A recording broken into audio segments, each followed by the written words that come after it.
Well, hello, basketball. It's been a while since we've talked about you. It's going to be MSU versus Baylor in December. We're going to talk Moneyball, Spartans in the Summer League. And yes, we are joined by friend of the program, Graham Nelson. Let's go. You are Locked On Spartans, your daily podcast on the Michigan State Spartans, part of the Locked On Podcast Network, your team every day.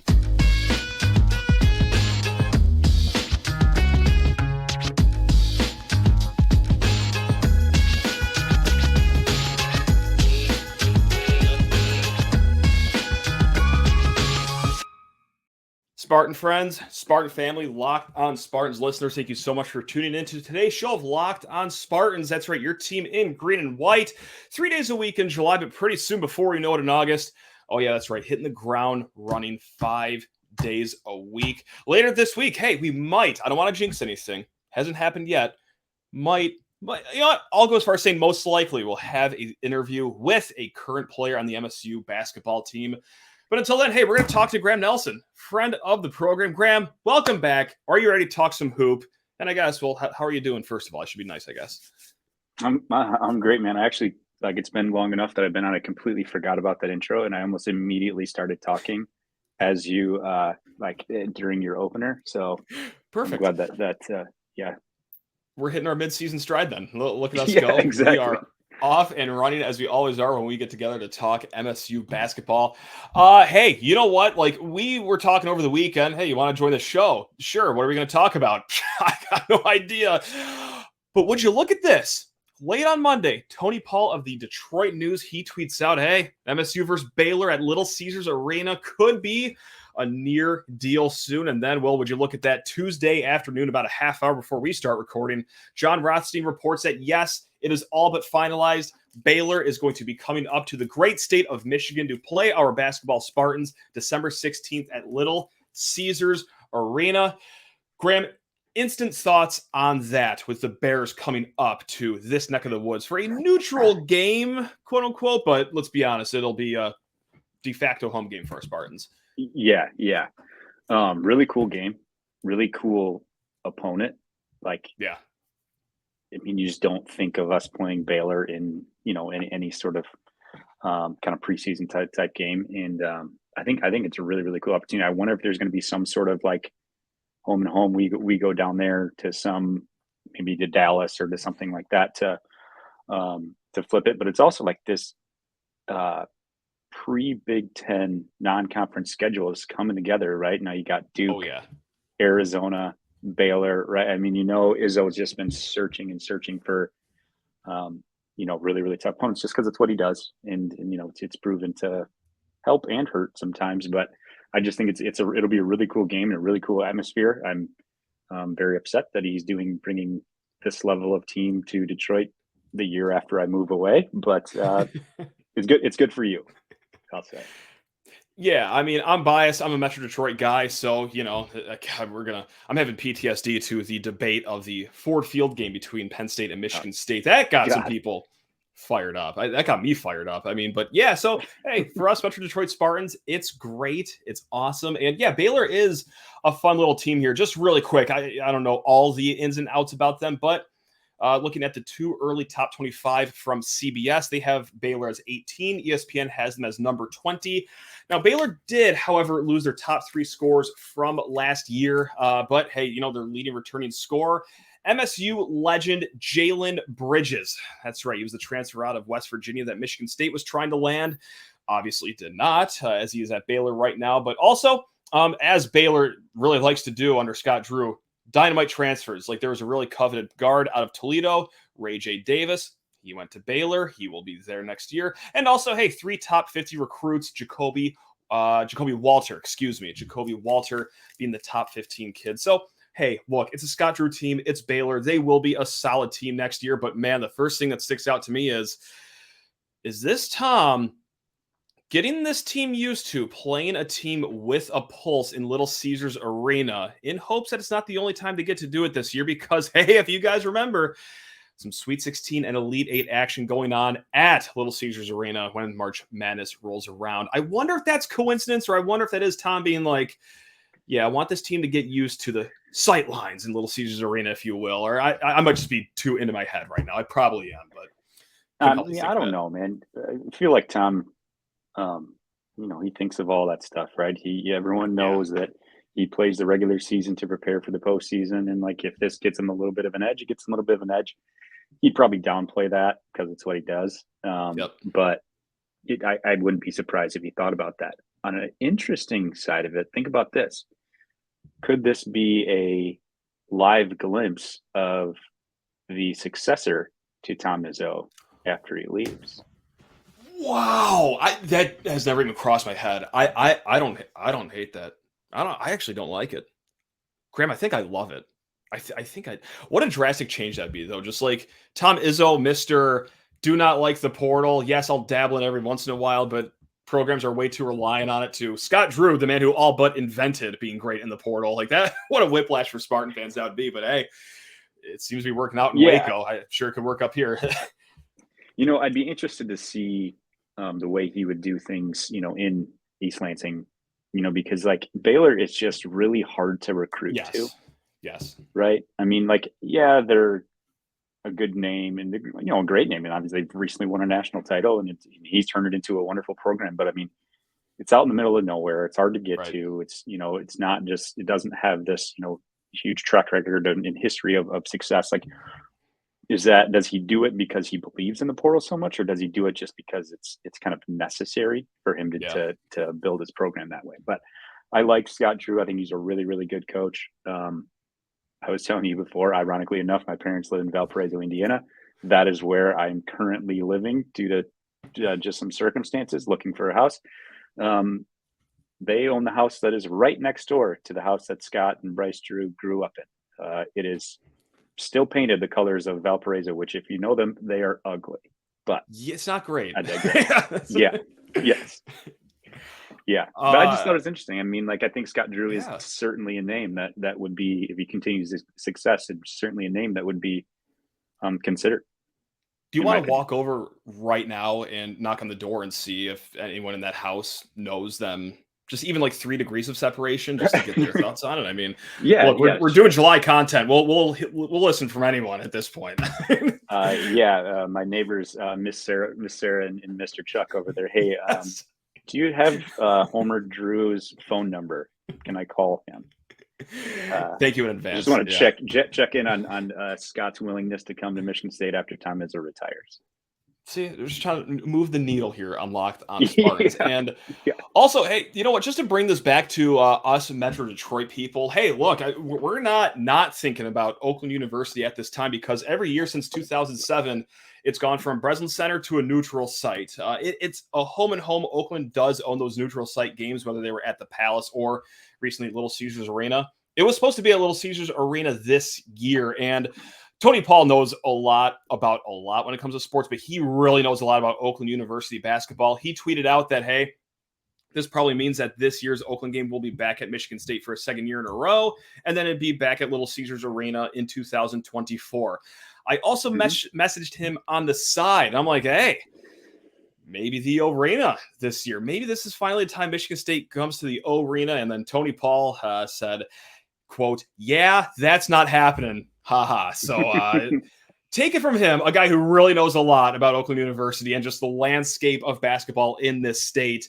If you guys were like me and you were dreamers that, hey, this could be a time to see the Spartans in that nice little cozy arena, probably not happening. But hey, wouldn't that be fun? But yeah, I would like to know why that doesn't happen. Is it because Tom Izzo doesn't want to? Is it because I know the arena's too small? Why doesn't that happen one time, right? How fun would that be?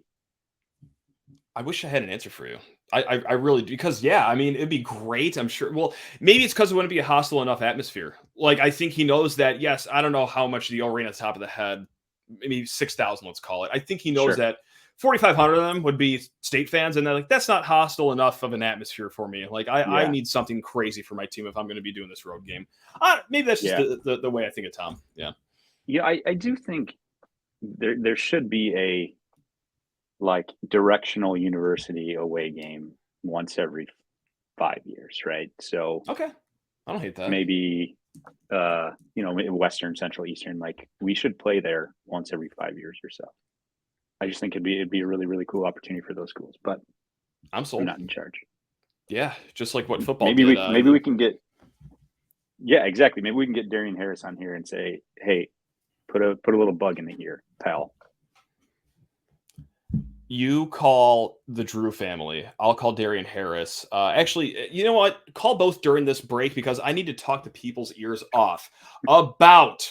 That's right. LinkedIn Jobs. LinkedIn. They are back in the full force here. Yes, the greatest social media platform for your hiring needs is out here. LinkedIn Jobs, guys. Gang, these days, every new potential hire can feel like a high-stakes wager for your small business. You want to be 100% certain that you have access to the best qualified candidates available. That's why you have to check out LinkedIn Jobs. LinkedIn Jobs helps you find the right people for your team faster and, best of all, for free. So what you're going to do is, put your job post on LinkedIn Jobs. It's so easy. Even I could do it, guys. Heavens. Then add your purple hashtag hiring frame around your LinkedIn profile to spread the word that you are hiring. Simple tools like screening questions make it easy to focus on the right candidates with the right skills and the right experience so you can quickly prioritize who you would like to interview and hire. There is no wonder why small businesses rate LinkedIn Jobs #1 in delivering quality hires versus leading competitors. LinkedIn Jobs helps you find the qualified candidates you want to talk to faster and again for free. Post your job for free at linkedin.com/lockedoncollege. That's linkedin.com/lockedoncollege to post your job for free. Terms and conditions. You got that right, Buster. They apply. And let's get our guy Graham Nelson back in the fold here. Did Scott Drew pick up his phone during that break? No, he didn't answer. Okay. Sorry. All right. Item line number 3, then. We'll just move on to this. Hey, Moneyball is going on in the Lansing area, Holt High School. I don't know how much Moneyball you've seen. I've not been on location yet. But, of course, like every other good millennial, I have been watching a good amount of highlights on Twitter. Cohen Carr just... Look, we've probably seen 30 incredible Cohen Carr dunks on Twitter even before Moneyball started. But, like, this guy is still blowing me away with what he can do. I can't believe he's a true freshman. But also, hey, the other storyline last week, Jaxon Kohler, 53 points. I'll add my 2 cents here in a hot segment. But, Graham, you hear that Jaxon Kohler, that's right, the rising sophomore, puts up a 50-burger at Moneyball.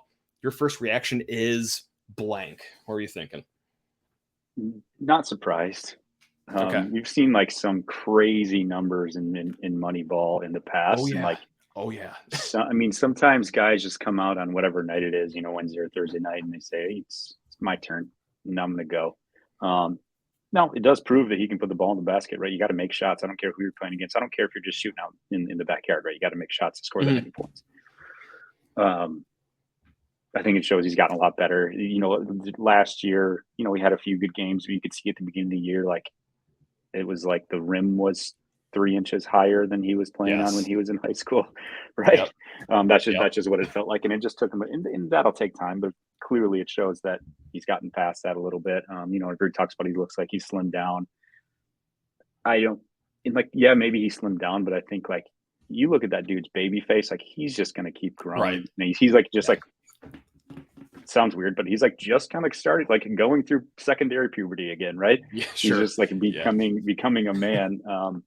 And so he's probably just like getting stronger, and it looks like he's slimming down, and really he's probably not even losing that much weight. But I'm not surprised by it. I think he showed flashes of being a really, really good scorer, and I think it's cool for him. I think it's fun to talk about, but I don't know. That's my opinion on it. He's going to win the honorary Tum Tum. Hey, his 3-point shots looking really good at Moneyball award of the year, because exactly. a few of those 53 points were from beyond the arc, and it did look like a good stroke. But like, look, I've been fooled by Moneyball many a time. Like, I'm not going to expect him to splash 2 threes a game when the fall comes around or the winter. And God, if he shoots a 3-pointer in March, oh my God, I can't wait to see Izzo's reaction to that. But hey, you know what? Maybe something comes along later in his career, but. Look, this has been a very fun and optimistic conversation about Michigan State hoops so far. So, like, my 2 cents is coming. I would encourage everyone to turn the volume down if they want to keep the vibes high right now. But, Graham, we're going to have an honest chat right now. 53 points from Jaxon Kohler. It's awesome. It's great. It's fantastic. My first reaction was, who'd those 53 come against? I'm just curious. I'm a curious kitten over here. And then I clicked the YouTube link, and Xavier Booker is who they came against. Now, look, again, I know better than to put a lot of stock in great Moneyball performances. I'm not going to put a lot of stock into bad Moneyball performances. These are very laid-back games. I'm sure Xavier Booker wasn't putting the clamps on him. Oh, but God, that was my first reaction. It's like, hey, good for him.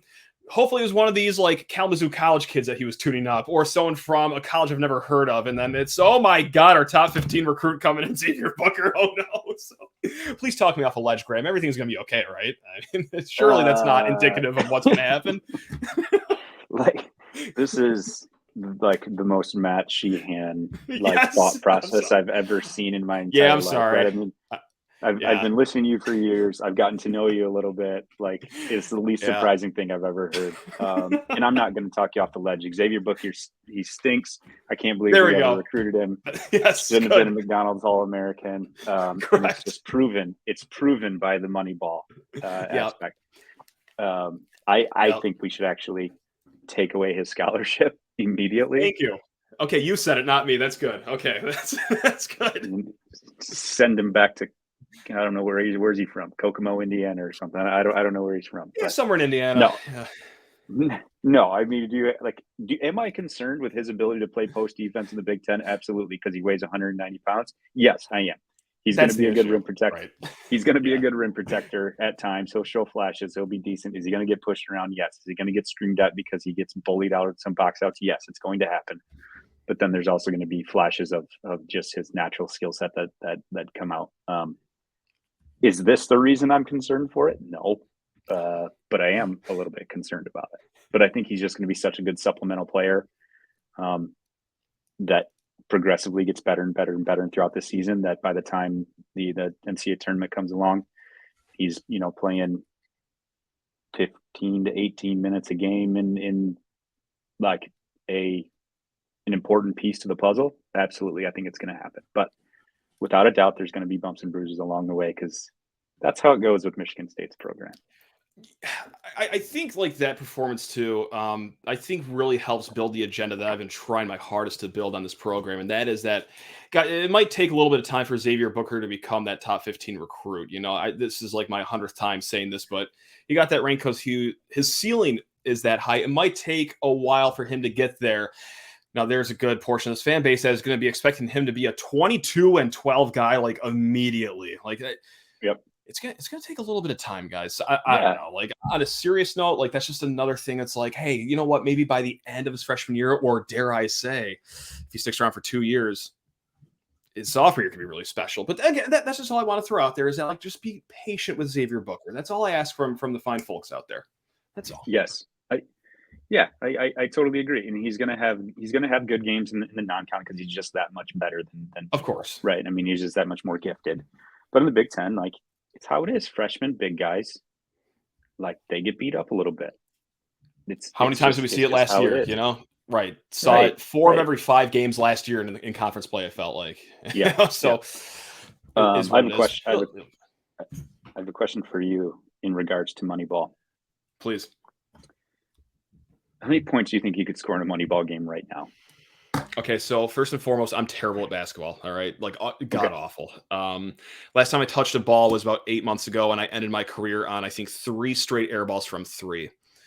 Okay. With that said, Graham, I think I could put up 15 in these games, man. I'll tell you what, and they're all against Xavier Booker. No, I'm kidding about that part. Yeah. He would swap my shots to the 20th row. I could put up 15, I think, just because I think I could get up 18 shots a game. And 17 of them are going to be wide open, I think. So I think I could do 15. It'd be an ugly 15, but we'd find a way there. How about you? Well, I don't. I mean, if you just let me run 3-point line to 3-point line and let me shoot a little bit, like, I don't know, I'll say 12 to 15 is probably the right number. Sure. But like, if you just really wanted to get buckets in this, like, you would just play defense and get steals and make layups, right? You could probably get like 7 steals of someone trying to do something. Like, you're just doubling and jumping the ball and like all this stuff, just being everything that the other team like hates, right? You just like the Aaron Craft out there during Moneyball. taking charges. Yeah, right. Yeah.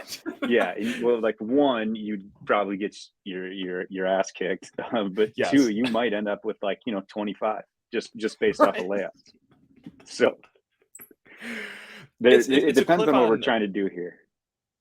I don't, because I also worry about my cardio. Like if I'm playing defense, I'm not going to have enough gas to run at the other 80 feet in the way. So like, I think I need to hang out at half court, pray to God that someone is playing like an ounce of defense, and then just like kick it up to me for an easy layup, which I will probably shoot layups at like a 60% clip. Yeah, I see. Like, God, that's a great question. Like, how would you go about playing in Moneyball? Yeah, it's the cardio that really concerns me. That's what concerns me. Yeah, no question, right? Like, I'd have to get my 15 in the first half, and then I'd hey, I'm out. His name's escaped me right now, but there's an NBA player that had, was it Pinson maybe? I don't know. He made a really good knack of hiding in the corner during when the team's just inbounding the ball to take it up the court, hiding in the corner, sneaking up behind the guard, and then just pickpocketing him. I think that's what I would do because that we're still in our half of the court. No one's going to remember that I'm there. Like I'm the most the least lethal guy out there, so no one's going to remember that I'm there. So like just get someone on like a lazy like 15-foot bounce pass on the inbound, come in, steal it, fadeaway jumper, hit the top of the backboard. Try it again, and then I think that's the way we're gonna go here for Moneyball. Right, I should try to get in there. I think Travis Trice is playing. I'm sure they have room for a podcast or two. Like why not? They should actually do like the Michigan State like fan media game. Oh my God! But against the incoming freshmen, like have the score be like Monstars versus Looney Tunes in Space Jam, and like it would be 317-10 at halftime. That'd be a lot of fun. Dude, a lot of viral clips. Here's the problem: is you would get, and I don't really know these guys, but you get like DK and Peach out there, and like someone's gonna get pissed about something. I'm talking about on our side, and then they're gonna hurt one of them, and it's gonna be like. It would just be this whole thing, right? Like I'm just picturing this in my head, and then like DK has to move his family out of the state of Michigan because he hurt Jeremy Fears trying to come to the basket.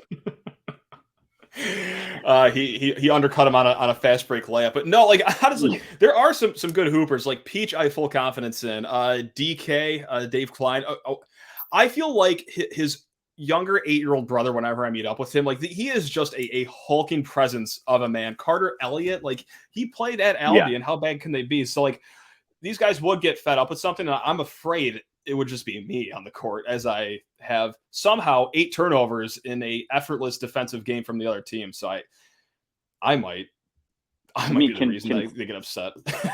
Can Thind play? Can he play or no? Yeah, he's tall. Why not? Sure, he's tall. Yeah, if you're over 6 feet, you can play. That, as far as I'm concerned. Right. Yeah. All right. Excellent. All right. Well, we got a lot of phone calls to make after the show. I'll call the people at Moneyball and see if we can get something going there. But Graham, before I let you out the door, we got to put a bow on Spartans in the summer league. Joey Hauser, he dabbled with Utah Jazz. Marcus Bingham with Dallas. Gabe Brown with Phoenix, and then Max Christie with the Lakers. And look, I got to say, Christie had some pretty solid games here. He had a handful of games above 20 points for the Lakers in Summer League. But Joey writes in an email, lockedonspartans@gmail.com. I cannot wait to get to this one. Hey, Matt, I'm conflicted. I want to cheer for a Spartan, but Max Christie feels like the stepchild of MSU sports. I want to cheer for him, and I feel his success in the league would ultimately benefit the program, but he also shunted us pretty hard, even though he had the longest leash of any first-year player.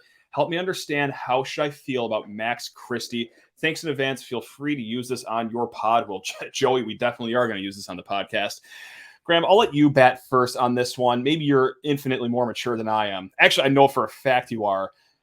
How should you as a Spartan fan feel about one Max Christie and his prospects in the NBA moving forward?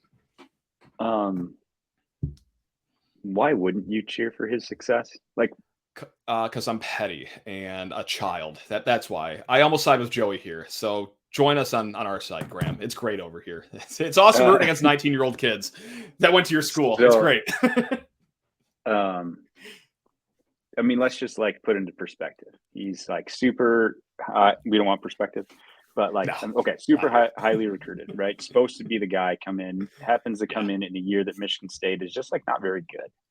Expected to do a ton, and by all accounts, does all the right things. Works his tail off. Izzo loves him because he acts like a pro, and the like it, love it, live it. This guy lives it, right? So that's why his leash is really, really long. Doesn't perform up to our expectations.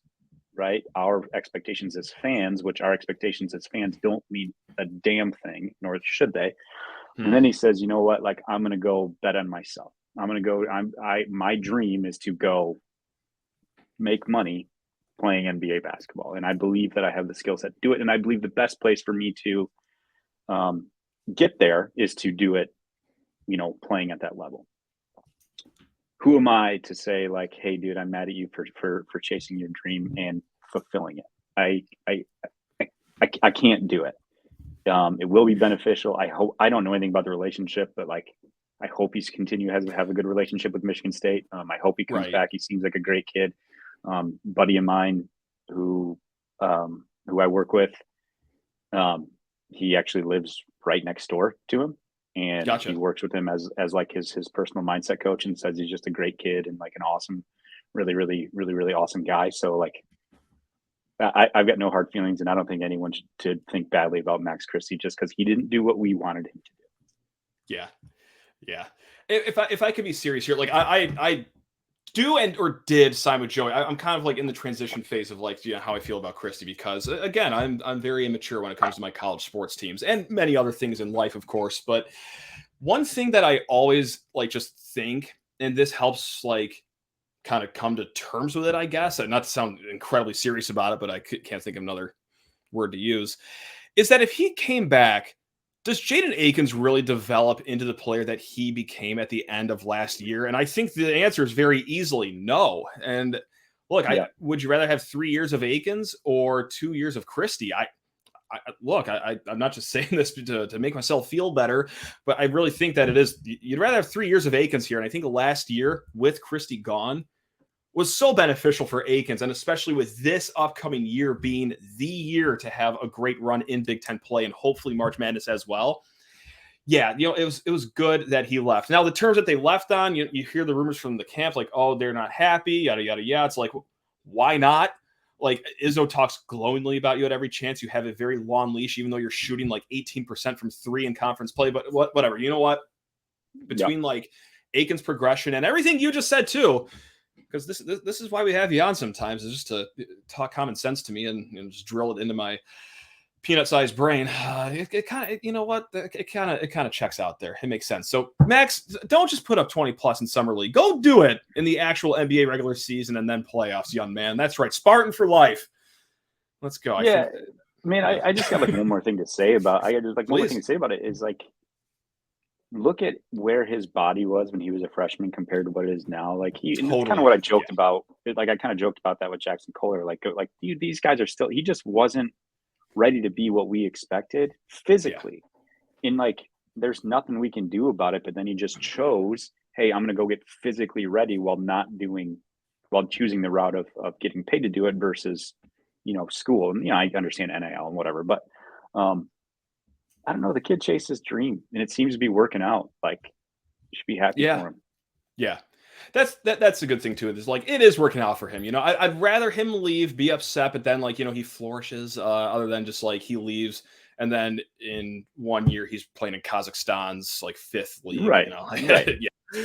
Yep. That all worked out for him. There we go. Well, I think the show worked out, Graham. I mean, thanks a lot for hopping on. Anything you want to plug here before we let you out the door to enjoy the rest of your week? Appreciate you asking. No, I actually do, man.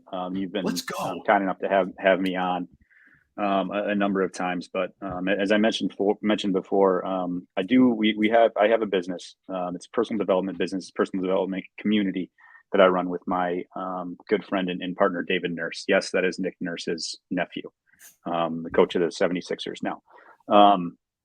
But we have a community and a group that we help people really give them actual like tangible tools to develop their mindset and tools to what ultimately really has ended up happening in this course is people have started to turn their their passion into income. And it's really, really interesting to see. That wasn't the intent of the course, but that really seems to be what happened. And we've got a lot of great people in the industry or in the class who have really, really done a lot of things. So you can go check out davidnurse.com. If you have any questions, you can hit me up on Twitter at GrahamD14 or Graham and Coaching on Instagram for more information. And also we are working on soon to be NIL for some Michigan State football players with this. Nice. So this, if you're looking for potential like personal development things, there is that this could directly go back into the pockets of some Michigan State football players. So look at that. Exciting stuff. Heck yeah, man. That's awesome. There we go. Well, it's a good thing I don't need any personal development in my life. I've cleared that bar a lot ago, as I exemplified in the last half hour here. That's what I'm talking about. But no, man, that's awesome. You're doing great work over there for the personal development community. You're the man, Graham. Always love having you on. It's always great chatting with you. Great talking MSU hoops, man, because for every right reason, it's been pretty football heavy lately, but man, it's nice to talk around ball here. So thanks a lot, Graham. And thanks a lot, everyone else, for tuning in, for watching, for listening. Please rate, review, and subscribe. But hey, more importantly, go enjoy the rest of your day. Love you all. Go Green.